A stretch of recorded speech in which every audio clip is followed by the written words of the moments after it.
Hello and welcome everyone. Today we are going to dive into sustainable fashion in Slovenia and we will explore the challenges, innovations, and cultural aspects shaping Slovenian fashion today and speak to experts who are driving change. I'm happy to welcome Professor Tanja Devetak.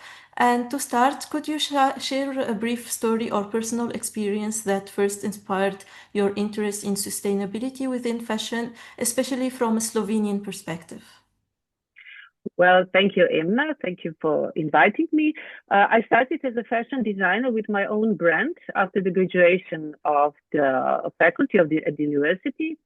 And at that time, I wasn't pretty sure what sustainability really means. But through years, I accepted this as something as it's so unique for Slovenian fashion landscape, especially because of its size and its turbulences because of the changes of two different economic, social, and political systems that we were facing.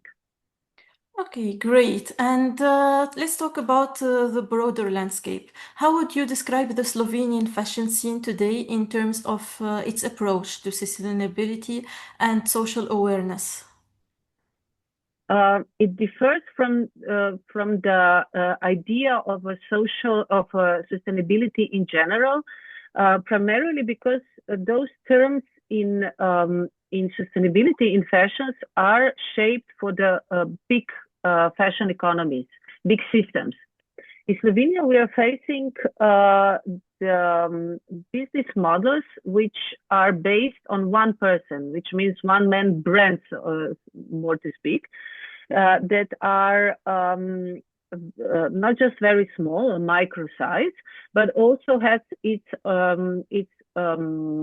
would say like boundaries in development regarding that. But the positive side of that is that business models are based on building communities, which means that this social awareness is very strong and present in each of the brands in Slovenia. And those communities that are built around each fashion brand are not primarily just to focus on selling the goods, but also in changing or spreading the ideas and values of each, not just the brand, but also the values and ideas that go beyond the brand and are transferring into the sustainability in general. In this sense, there are very strong lifelong repairs, user involvement processes, and also very good connections with the production chain. In contrast to that, we are very poor in textile innovation and textile production. In this sense, this is a great discrepancy. We don't even have small enterprises or small manufacturers or brands that are focused in the custom-made textiles that are based on a cultural handicrafts, which are very strong. Some techniques are very strong in Slovenia. And in that direction, nothing really happens around Slovenia. There are many brands, clothing brands, but almost none regarding the textile production. There are some big companies still in the field of textile industry. It's like Betty, Yulon, and Iplet, but they are very specialized. Nevertheless, they are highly innovative, also in European scale or worldwide scale, and also in a sustainable way. They are developing like sustainable approaches in their field. But in small scale, which would be much more appropriate to the fashion businesses, we are lacking any real entrepreneur initiatives. Okay. And considering Slovenia's microscale brands and the importance of cultural expression, what do you see as the most critical sustainable challenges facing the industry today? In Slovenia, I think the major problem is financing. So how to, by having some kind of grants or opportunities that those micro scale businesses, brands, can develop in the long term. Therefore, according to a small scale research that Center for Creativity has done this year, quarter of businesses in fashion sector or in the clothing fashion sector, those brands are just living totally like 100% out of the fashion. All the other brands are combining with other sectors or other works that they are doing. So this is, I think, the major problem for a breakthrough of their development. The other, I think, challenge that Slovenian sustainable fashion is facing is innovation. And innovation in a business model, for sure, and innovation in technical approaches, especially as mentioned in textile production, as well also with the fashion representation in a way how they present, how they communicate outside. In the sustainability, the theory in fashion theory, of course, is talking about fashion designer not as a core fashion designer, but also as an educator, as somebody who also could be activist, has many roles. And Slovenia is the case where all those roles of fashion designer could be implemented primarily to its size, because it's a really small size fashion economy, and also a small scale economy. Nevertheless, also a small number of people are involved in this business. So I think those are the two main issues that Slovenian fashion sustainable approaches has to face as primal issues. But then, if we talk further on, I think Slovenian fashion has its opportunity by developing its own cultural background and based its fashion integrity, fashion identity on Slovenian cultural, not just the ideas, values, but also techniques, crafts that are less explored in Slovenian fashion. There are some examples like bobby lacing or maybe also knitting. It's very strong still in Slovenian fashion, but it's less, some techniques are less present in the Slovenian fashion, like felting. Almost rarely you can reach, or weaving. Weaving is something very strong, and also regarding the production of the material, natural material, to be then used in such processes.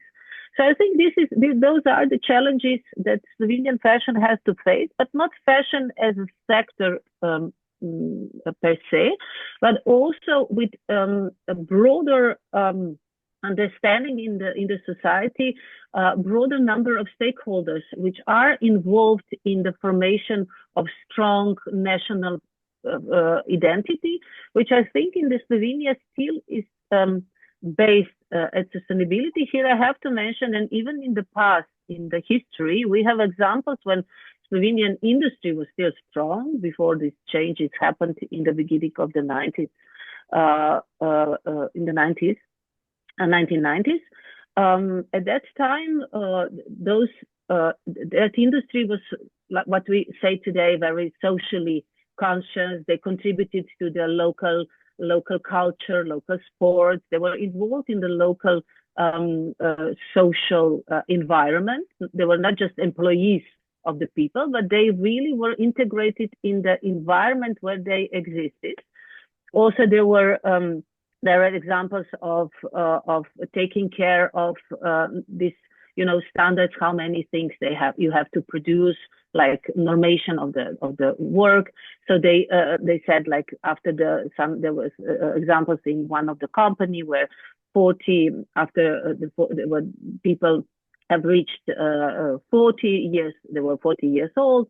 The quantity of the work they should do was changed into the quality they should deliver. So I think there were also, like, in some certain companies, they had their own doctor service, or, you know, even there is an example of one company having its own hairdresser at the company. So you know, there are many things that we can learn from the past regarding the social awareness, but also at the present, in the contemporary Slovenian fashion. Yeah, of course. And to move on a more positive note, can you share some of the most innovative Slovenian example of upcycling, zero waste practices, or slow fashion that you have encountered? Yeah, for sure. There are some of them very smart, and they cover some special sustainable approaches. Not in all, but some of them they are addressed. First, I would mention the platform called Shirting, which was initially, this is the author of this platform is Elena Veit. Shirting is an interesting business. Well, it's just a proposal. It's a business initiative. It's not yet a business model, but could develop in a business model. It's based on the connection between the designer and the user, and the circularity of things, of the wardrobe that circles around the user. So basically, it's the renting of the shirt. So each designer is asked to design one shirt, and this shirt you can rent for a week, and then you give it to another user for another week. And in this platform, it's not involved just in Slovenian designers, but also they expanded the idea to other countries and other designers of other nationalities. Another example a good example of business initiative is Willy van Style. This was a pilot project that addresses democratization within distribution of goods. And this was practically a van that was traveling around Slovenia and trying to give insight and sell goods, fashion designers' goods, to places all around Slovenia, to places where actually fashion doesn't really come to, but they did come with the van, with the good fashion designers, with the exceptional fashion designers, Slovenian fashion designers. This is one example of good approaches. Then another one is Things I Miss. It's the brand that includes various disciplines, not just the fashion designer, but also includes the architects, the sound designers, and also try to represent fashion in different ways, not just the fashion show or the image photos, but addresses fashion as the way of creativity through different like art, performative ways. Then another one very interesting, also in sustainability way, is Swiss Appetite. It's a fresh new brand that offers a model of do it together. The designer the owner who is behind that, Nastya Sagadinger, she develops different, like a kit tool with different, more advanced patterns, and with the manuals, written manuals of a more comprehensive way of putting it together. Okay, nice. And it's really interesting to know about all these topics. And now to ask about the community involvement and education, which are often key in sustainability. How do initiatives like involving local communities, user participation, and education contribute to building a responsible fashion culture in Slovenia? Well, I think we have to address this in Slovenia with two different terms, because like communities are built around business fashion brands. You know, those fashion brands are small scale, macro scale, and they really build communities around their brands. But if we talk about involvement of the society, we cannot talk so much about fashion as such, but more of the projects that are run by different NGOs that which are connected, or they not just connected, but they really, their work is about giving a place in society for craftsmen, for all different craft techniques. And I think those projects are more or less around for a few years, trying to implement and highlight those techniques. One of maybe the one that really runs those approaches even beyond the projects that they're running, but are on a daily basis, is Rokodelski Center in Škofja Loka, that runs different workshops regarding those techniques like felting, knitting, weaving, and so on. So those techniques that really highlight the importance within the society of using those crafts. Otherwise, in the fashion sector, we are more using not so many those crafts. There are examples of using bobby lacing, for sure, because bobby lacing is in one part of Slovenia very strong, and using of screen printing and knitting. Those are those techniques that are really involved, but they are not involved in the sense like, you know, integrating into the community or the society itself. So they really are left on the scale of the community around each brand. Okay. That's great to know. And also now we would like to talk more about the concept of decolonization and fashion colonialism. And this concept is getting attention globally. What does decolonization fashion means in Slovenian context? Well, in Slovenian context, we first have to put Slovenian fashion on the map, on the European map, that it does exist. Of course, there is an institution like Ljubljana Fashion Week, which is really trying to put on a map. But of course, it cannot be just one event that does this. Slovenian fashion identity is not really recognized within Europe as such, but this is not just the case of Slovenian fashion, but are all small-scale fashion around the world, not just in Europe, but speaking of Europe, of course, like in terms of thinking fashion, like they don't exist. They exist for their local societies, of course, but in a global world, they are so small scale that nobody really knows that they do exist. Also, on the other side, Slovenian fashion has to be more independent, more proud of its heritage, and build on that. Of course, it's not easy, never is. But first, if to make it really decolonized fashion, first you have to build inner identity, which means in Slovenian case, first making stronger labeling of made in Slovenia. Because we are now facing some examples where people have to, and even in the history it was the case, you know, they have the labeling made from wherever, like in Slovenia, it's not a plus, it's a minus. It's something that it holds you back from the big thinking, big things.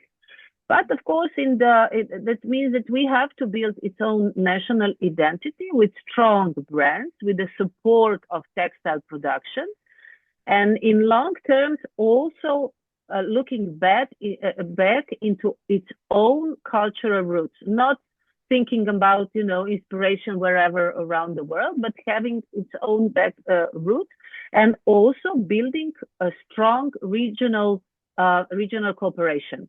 This also would mean a shorter supply and production chains, stronger connections, broader distribution, more connected societies and communities, and building and making those, let's say, business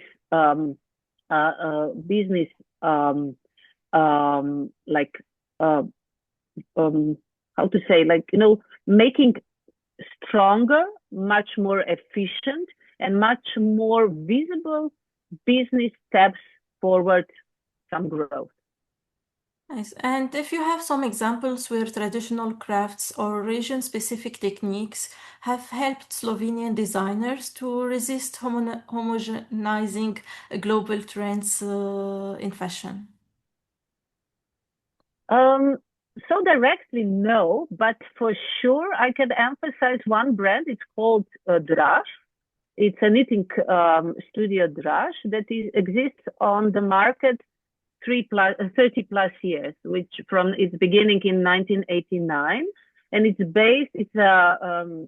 it's a family business, and it has employed between 4 to 8 people. It depends on in which period of time. At the moment, 4 of them are employed, and the whole production and everything is within their enterprise, and they are based on the knitting. So the knitting, they really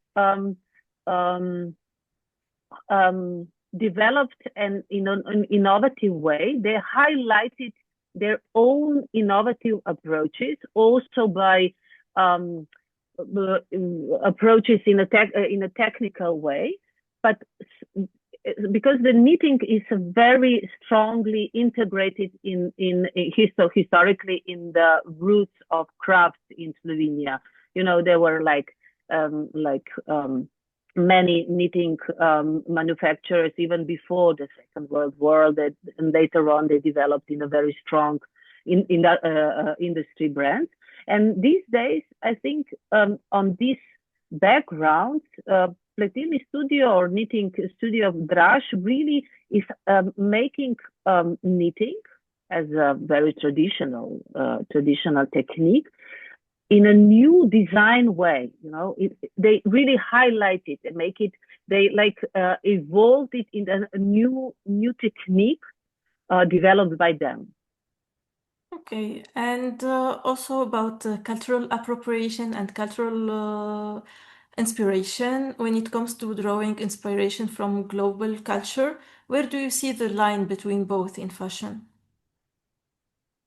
You mean between the cultural appropriation and building on its own cultural background? Yeah. I think we are not proud enough that we can look. I'm speaking now, watching all those brands in general. So of course, you have brands which are more into the local culture values and trying to build them and upgrade them. But there are also brands who are totally following some kind of cultural appropriation and trying to develop, integrating this in their own businesses. But in general, I think we still haven't developed enough awareness of importance of building its own cultural narrative. You don't have to borrow around the world and then build it and integrate it into your own, and not being afraid of showing that, and on that basis build its own brand that has its strong narrative, visual narrative, brand narrative, business narrative, and on that, giving the force for next level of Slovenian sustainable fashion. Okay, great. And taking all this together, if you could highlight a recent project that exemplifies a success story where sustainability, social awareness, and cultural respect all came together in Slovenian fashion. Huh. I think that is a difficult question, must say, um, because of Slovenian micro scale size of the sector, it's very difficult to highlight one. But I mean, if we look success story in terms of having a small manufacturers with 50 people employed, that they are building like small business with a successful distribution chain and has a very high quality design, I would mention, and by Andras in Celje. Also 30 plus years already on the market, so it has to be some kind of success. And also they're very niche narrow, so they are covering this sport and leisure kind of collections, and they are also all the time somehow connected with the young designers. They are, inviting them for special collections to develop special collections. So I think this is some kind of might be exemplified as a success story where all those ways are implemented. Also, they are integrating embroidery very strongly, embroideries, and having their own design voice, their own brand voice. So it might be that this is the brand that I would emphasize, combining the sustainability, social awareness, and culture respect. And also, they don't come from the center. Their business in Celje. So if you look at the geographical, it's dispersed around all those named today brands are dispersed around the Slovenian geographical area, which I think is also very important. That we talk about fashion that is not just in centers, built is not just in center, but it's for everyone and everyone. Okay, great. And looking ahead to the next decade, what key steps are needed to get there, like for the Slovenian fashion, to be able to have much more success stories? First, the establishment of the fashion chamber. Definitely, that is the must. With this chamber, it will go also the support of the legislation and policies which will be taken, and acceptance of fashion as one of the major, not the leading, but the major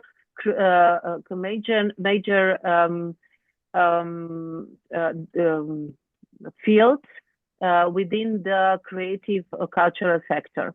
I think, but fashion in a broader sense, not just fashion, the clothing, but also the textile production. So both parts in Slovenia. I think this would be like crucial steps in the next years to really make Slovenian fashion more stronger, more emphasized and focused in sustainable strategies, which are already present, but not in many cases properly used in the marketing area. So I think those two things have to go like hand in hand for much stronger, much successful Slovenian fashion in the future. Okay, thank you so much. And on a final note, what core message or principle would you want them, like students, young professionals who hope to make a difference in fashion, what would you share with them so they can remember this? I think first, trust yourself, understand yourself, and be aware that you are part of a society. It's not just about the individual, but it's about the community that you are building together with other not just designers, but all the others who are trying to help and build this community. Okay, great. Thank you. I think we came to the end of all our questions for today. Thank you so much for sharing your insight, and it's inspiring to hear how sustainability, culture, and innovation are shaping Slovenian fashion, although the challenges and restrictions. And to all our listeners, as you have said, I would like to add to stay curious, stay creative, and remember the future of fashion is in all our hands.